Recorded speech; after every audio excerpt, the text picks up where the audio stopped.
Shalom, Ibu Bapak, Saudara-saudariku. Sangat senang pada hari ini, Selasa 6 Oktober 2020.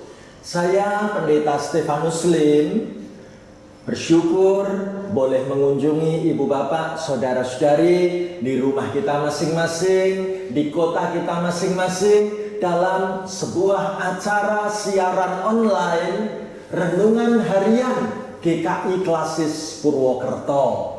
Nah, apa yang menjadi tema renungan hari ini? Mari kita sama-sama mempergumulkan sebuah tema dalam bahasa Jawa. Aku siji, kowe siji. Atau artinya, aku satu, kamu satu. Ya, Ibu Bapak, saudaraku, pasti kita bertanya-tanya, Pak Stefanus, tema ini mau membahas tentang apa ya? Nah, mari sebelum kita mendalami tema ini, kita awali dengan nyanyi memuji Tuhan. Seperti sebuah lagu mengatakan, Tuhan, aku kepingin makin dekat kepadamu Tuhan. Lagu yang indah sekali dari Kidung Jemaat 401 ayat 1 dan 2. Ayo kita nyanyikan bersama lagu ini. Kita hayati tiap-tiap syair kata-kata dalam lagu ini. Biarlah saudara dan saya makin dekat kepada Tuhan setiap waktu. Makin dekat Tuhan kepadamu, walaupun saliblah mengangkatku. Inilah laguku, dekat kepadamu, makin dekat Tuhan kepadamu.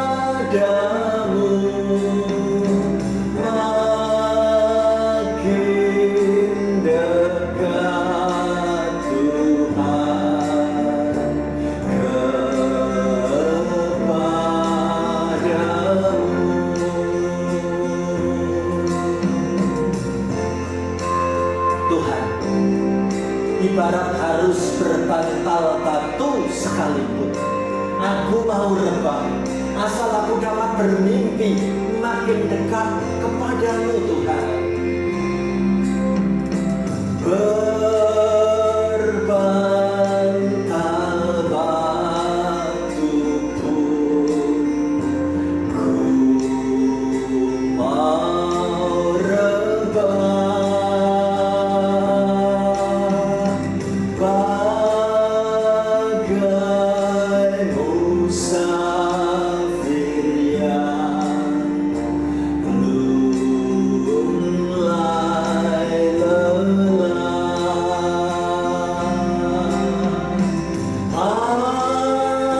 Asal di mimpiku dekat kepadamu, makin dekat Tuhan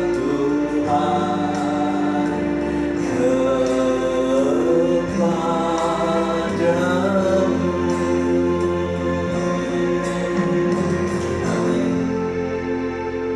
Mari kita bersama-sama mengawali dalam doa. Bersyukur dan berterima kasih kami kepadamu Tuhan, kalau sebentar lagi kami diberi kesempatan menggunakan waktu untuk merenungkan sabda firman-Mu. Kami bersyukur Tuhan untuk waktu dan kesempatan yang Tuhan sediakan. Biarlah kami dipimpin oleh Roh Kudus-Mu untuk mendalami kebenaran firman-Mu yang akan memberkati dan menegakkan perjalanan hidup kami. Pakailah hamba-Mu Tuhan menaburkan benih-benih firman-Mu, dan biarlah setiap benih firman Tuhan akan jatuh di tanah yang subur, yaitu di dalam hati kami yang terdalam, sehingga benih-benih firman-Mu itu akan bertumbuh-tumbuh dengan baik, dan hidup kami boleh berbuah-buah dengan lebat, buah-buah yang manis seturut dengan kehendak-Mu. Kami siap sedia menyambut perkataan firman-Mu Tuhan. Kami siap diberkati dengan firman-Mu Tuhan. Di dalam nama Tuhan Yesus kami berdoa bersama-sama. Haleluya. Amin. Ibu bapak, saudaraku, inilah pembacaan firman yang akan kita renungkan hari ini, dipilihkan dari surat 2 Korintus 5 ayat 17. 2 Korintus 5 ayat 17. Saya ajak ibu bapak, saudara-saudari membaca, mengucapkan firman Tuhan bersama-sama dengan saya ya. Ayo kita baca bareng-bareng begini. Jadi siapa yang ada di dalam Kristus, ia adalah ciptaan baru. Yang lama sudah berlalu, sesungguhnya yang baru sudah datang. Amin. Ibu bapak, saudara-saudariku yang terkasih, untuk mendalami kebenaran firman Tuhan ini, saya mengawali dengan sebuah cerita ilustrasi tentang kehidupan binatang kupu-kupu. Kita sama-sama tahu kalau kupu-kupu itu indah penampilannya. Kita sama-sama tertarik kalau melihat tentang warna-warni seekor binatang kupu-kupu. Tapi kita juga harus ingat bagaimana untuk bisa menjadi seekor binatang kupu-kupu yang cantik dan bisa terbang dengan begitu menarik, penampilannya anggun, disukai banyak orang. Hewan ini harus melewati proses yang disebut metamorfosa. Perubahan bentuk, perubahan wujud. Nah, pasti kita masih ingat dulu pelajaran di sekolah tentang ilmu biologi atau ilmu pengetahuan alam, khususnya yang mendalami tentang kehidupan binatang kupu-kupu. Apa itu metamorfosa? Saudaraku, kita sama-sama tahu bahwa metamorfosa adalah proses perubahan dari seekor ulat berubah bentuk menjadi kupu-kupu, dan ini membutuhkan waktu yang bisa dikatakan cukup lama dan cukup panjang. Padahal prosesnya sebenarnya sangat sederhana. Bagaimana proses metamorfosa ini dijelaskan? Saudaraku, ada 4 tahapan dalam proses metamorfosa kupu-kupu. Ya. Bagaimana diawali dari tahap pertama, yaitu bermula dari telur. Menarik. Telur ini dipersiapkan nanti berubah menjadi tahap yang kedua, yaitu disebut ulat. Dari tahap kedua, ulat akan mengalami proses perubahan bentuk masuk tahap ketiga, yaitu menjadi kepompong. Dan tahap keempat, tahap terakhir dari kepompong akan berubah nanti terakhir menjadi kupu-kupu. Saya punya gambarnya, punya animasinya. Ayo kita lihat bagaimana seekor ulat. Sungguh-sungguh tampak masih menjijikkan. Tampak tidak berguna. Siapa menyangka ulat itu tiba-tiba berubah bentuk menjadi kepompong. Dan siapa menyangka dari cangkang kepompong itu muncul makhluk baru yang disebut kupu-kupu. Bisa keluar dengan sayapnya yang cantik warnanya. Bisa terbang ke sana kemari. Kalau dulu ulat itu tampak menjijikkan, tampak tidak berguna. Kepompong tampak tidak bisa bergerak kemana-mana, cuman diem di satu tempat. Tapi lihat, sejak kepompong ini berubah bentuk menjadi kupu-kupu, lahirlah binatang kupu-kupu yang bisa terbang ke sana kemari, berguna banget membantu proses penyerbukan tanam-tanaman, mempertemukan benang sari dan putik sari, sehingga dari tiap tanaman bisa keluar bunga ataupun berbuah. Bukankah peranan kupu-kupu luar biasa sekali kegunaannya? Nah, ibu bapak saudaraku, bicara tentang kehidupan kita sebagai anak Tuhan. Hari ini kita mau diajak melihat kehidupan Kristen yang sejati. Bukankah ini adalah kehidupan yang berproses dari manusia lama berubah, diproses menjadi ciptaan baru. Bagaimana di dalam Kristus yang dulunya adalah hamba dosa, sekarang siap menjadi hamba Kristus. Ibu bapak, saudara-saudaraku terkasih, menarik bila kita membandingkan dengan kehidupan manusia yang lama. Saya teringat sebuah kisah lucu yang berjudul pakai bahasa Jawa, aku siji, kowe siji. Kalau diterjemahkan, aku satu, kamu satu. Kisah lucunya kayak apa? Diceritakan begini, ibu bapak, saudaraku. Di tengah-tengah suasana keadaan ekonomi yang serba sulit, tiba-tiba ada dua orang laki-laki punya rencana jahat, yaitu mereka berdua dari beberapa hari ini sudah melihat ada kesempatan untuk mencuri buah jeruk. Mereka sudah survei beberapa kali bagaimana di wilayah perkebunan di sebelah sana itu sudah buahnya begitu banyak, tinggal menunggu waktu panen. Ayo sebelum dipanen pemiliknya, kita berdua malam nanti bersepakat kita curi buah jeruk itu sebanyak mungkin supaya kita bisa punya duit.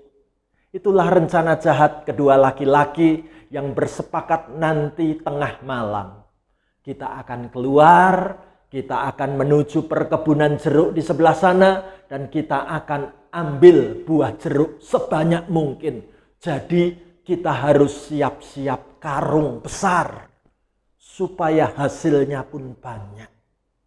Mungkin kita bertanya-tanya, Pak Stefanus, tanaman jeruk macam apa sih yang diincer dua pria ini? Lihat, jeruknya jeruk santang, jeruk yang manis ini. Penampilannya menarik banget.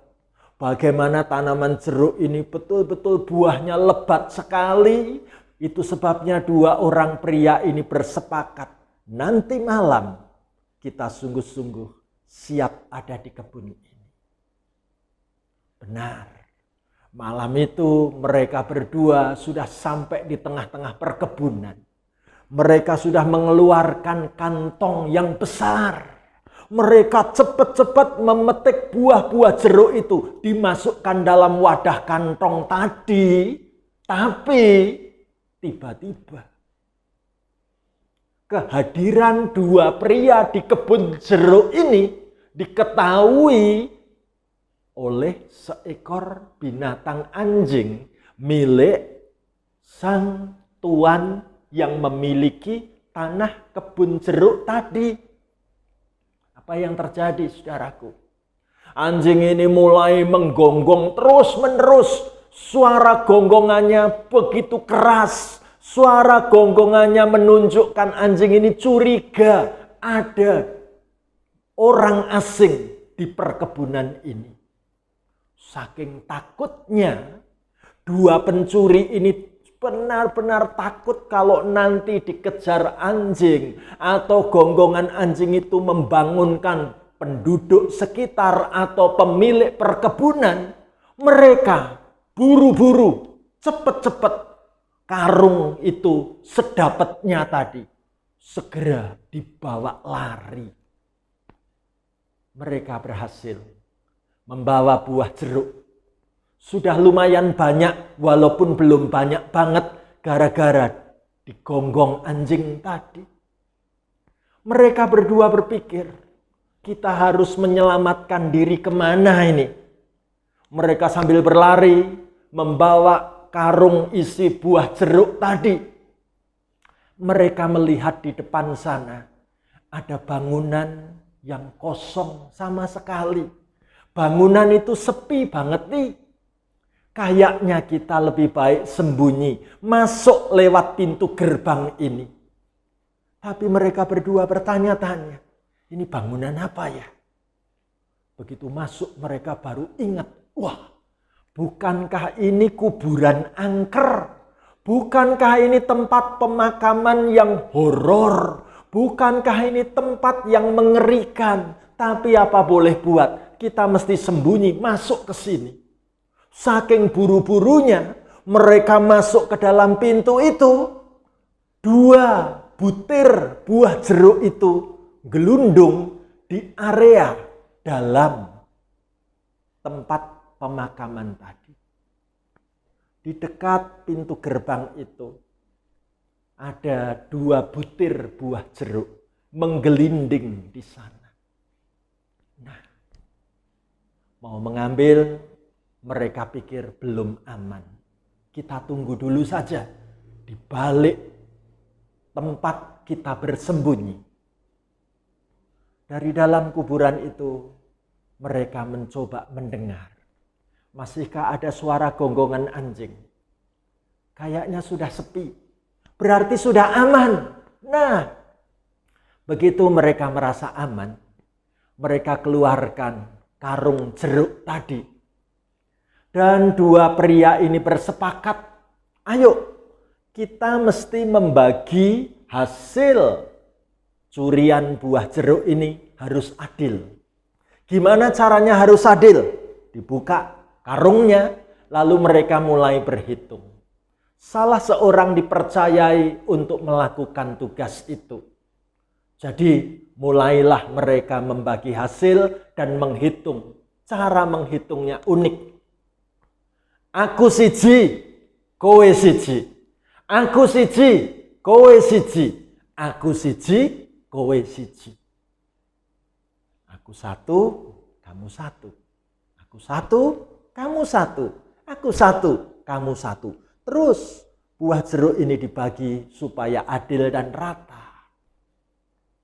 Saat menghitung seperti itu, tiba-tiba di tengah malam yang sepi itu, ada seorang ibu, seorang perempuan sedang berjalan melewati kuburan angker ini sendirian.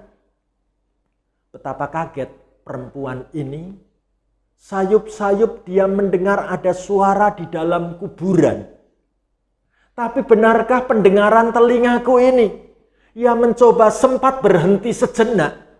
Dan langsung dia merinding mendengar ada suara aneh dari dalam kuburan angker itu. Terdengar jelas sekali. Aku siji, kowe siji. Aku siji, kowe siji. Aku siji, kowe siji. Suara itu berulang-ulang membuat perempuan ini ketakutan. Dan saking takutnya, ibu ini langsung lari secepat mungkin mendatangi rumah tokoh agama yang berdekatan dengan kuburan tadi. Lalu ibu ini segera menemui tokoh agama tadi dan bercerita, "Pak, baru saja aku lewat depan kuburan. Ternyata di dalam kuburan sana ada suara aneh sedang menghitung, Pak. Suara yang tampak jelas sekali sedang menghitung. Aku siji, kowe siji. Aku siji, kowe siji." Tokoh pemuka agama ini sempat kaget, sempat tidak percaya. Tetapi saking penasaran, dia mengajak, "Ayo Bu, kalau memang Ibu cerita beneran, kita buktikan ya.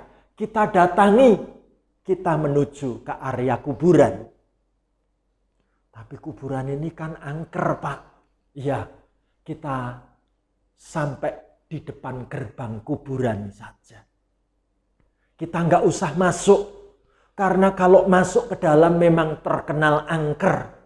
Kita cukup mengintip dari pintu gerbang kuburan kuno ini saja ya.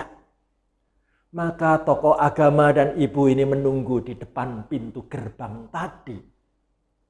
Saat mereka mencoba tenang, tiba-tiba memang terdengar suara begitu jelas dari dalam kuburan di dalam sana. Terdengar suara aku siji, kowe siji, aku siji, kowe siji, aku siji, kowe siji.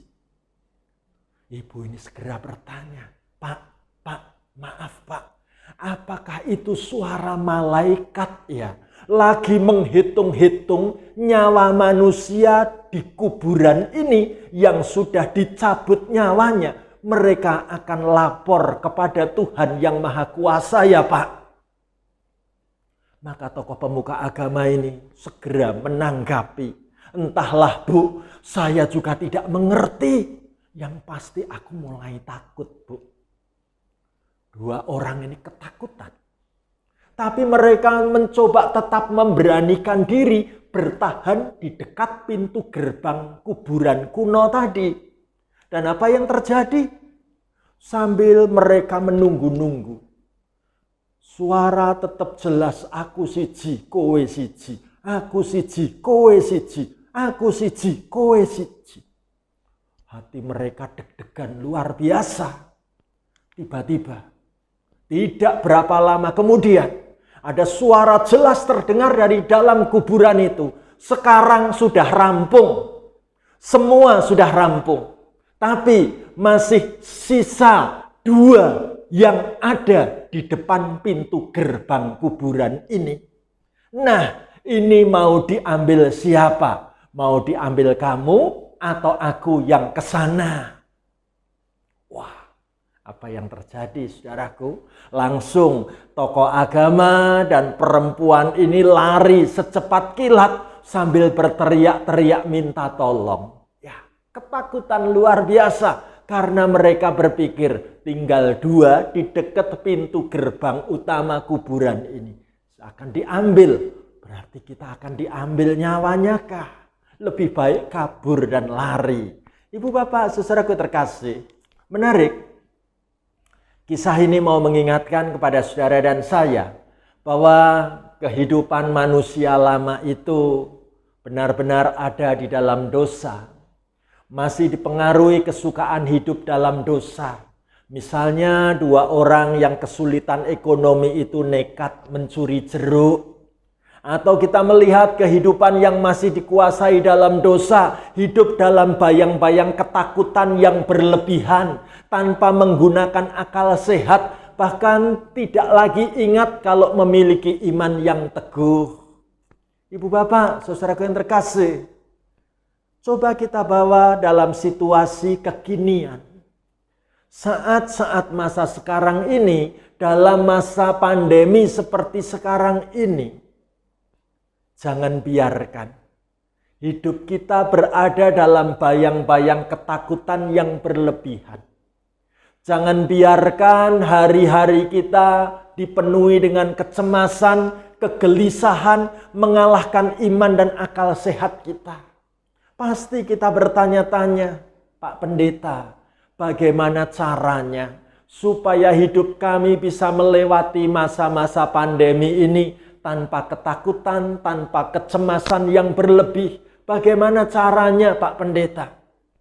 Ayo kita baca firman Tuhan.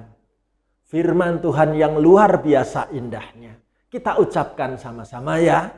2 Korintus 5 ayat 17. Jadi siapa yang ada di dalam Kristus, ia adalah ciptaan baru. Yang lama sudah berlalu, sesungguhnya yang baru sudah datang. Perhatikanlah apa yang ditulis di sana. Siapa yang ada di dalam Kristus. Apa artinya ada di dalam Kristus? Mengingatkan saya tentang proses mencangkok tanaman. Ibu bapak, saudaraku, jika kita kepingin punya tanaman, yang buahnya itu bisa sama persis dengan induknya, maka hanya ada satu cara yang bisa kita lakukan, yaitu dengan cara mencangkok pada batang tanaman induknya. Ya, kita sama-sama tahu bagaimana proses mencangkok tanaman itu. Lihatlah, pada bagian pohon induknya, pada bagian batang pohon itu dikerat kulitnya. Lalu dengan kulit yang sudah terkelupas itu dimasukkanlah tanah yang subur, diikatkan di sana, nggak boleh copot, nggak boleh lepas.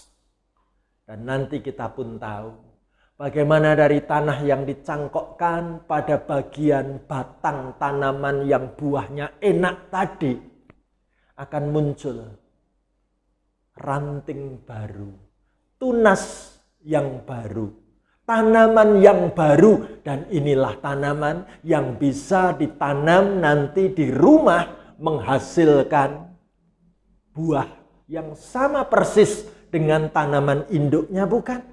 Inilah yang disebut cara mencangkok tanaman.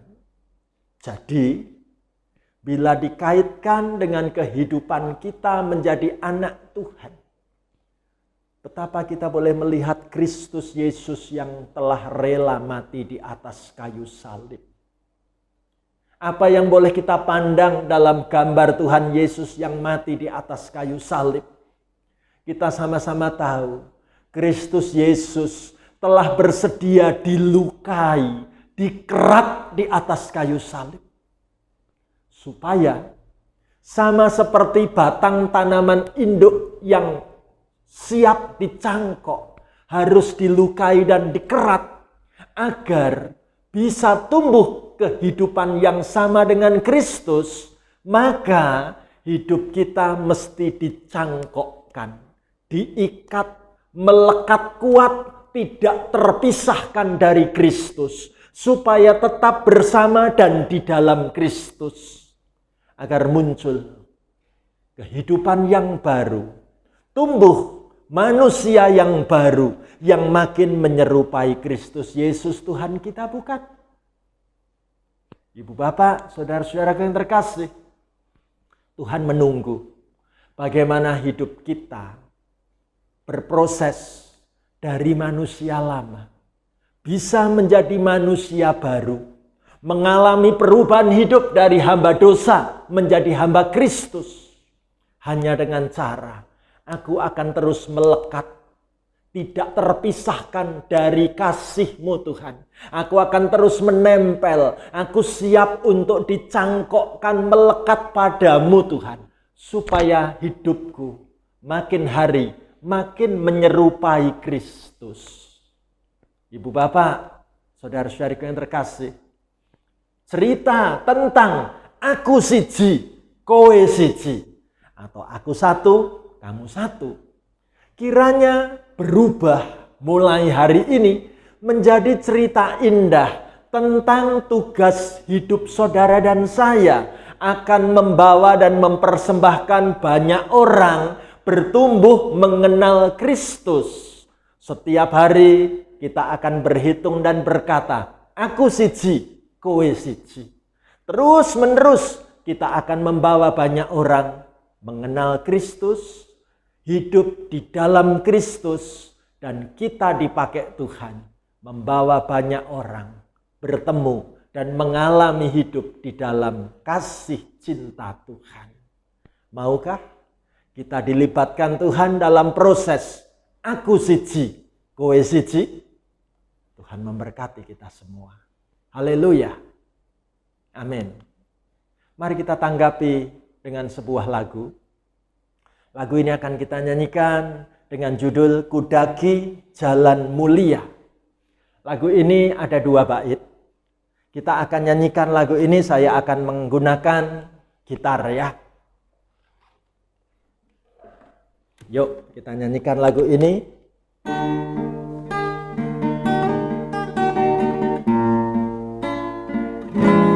Kudaki kaki jalan mulia, tetap doaku inilah, ke tempat tinggi dan teguh Tuhan mantapkan langkahku. Ya Tuhan, angkat diriku lebih dekat kepadamu, di tempat tinggi dan teguh Tuhan mantapkan langkahku. Ku tidak mau menetap di dalam bimbang dan gelap. Rinduanku, tujuanku, tempat yang tinggi dan teguh. Ya Tuhan, angkat diriku lebih dekat kepadamu, di tempat tinggi dan teguh Tuhan mantapkan langkahku. Ya Tuhan, angkat diriku lebih dekat kepadamu, di tempat tinggi dan teguh Tuhan mantapkan langkahku, di tempat tinggi dan teguh Tuhan mantapkan langkahku.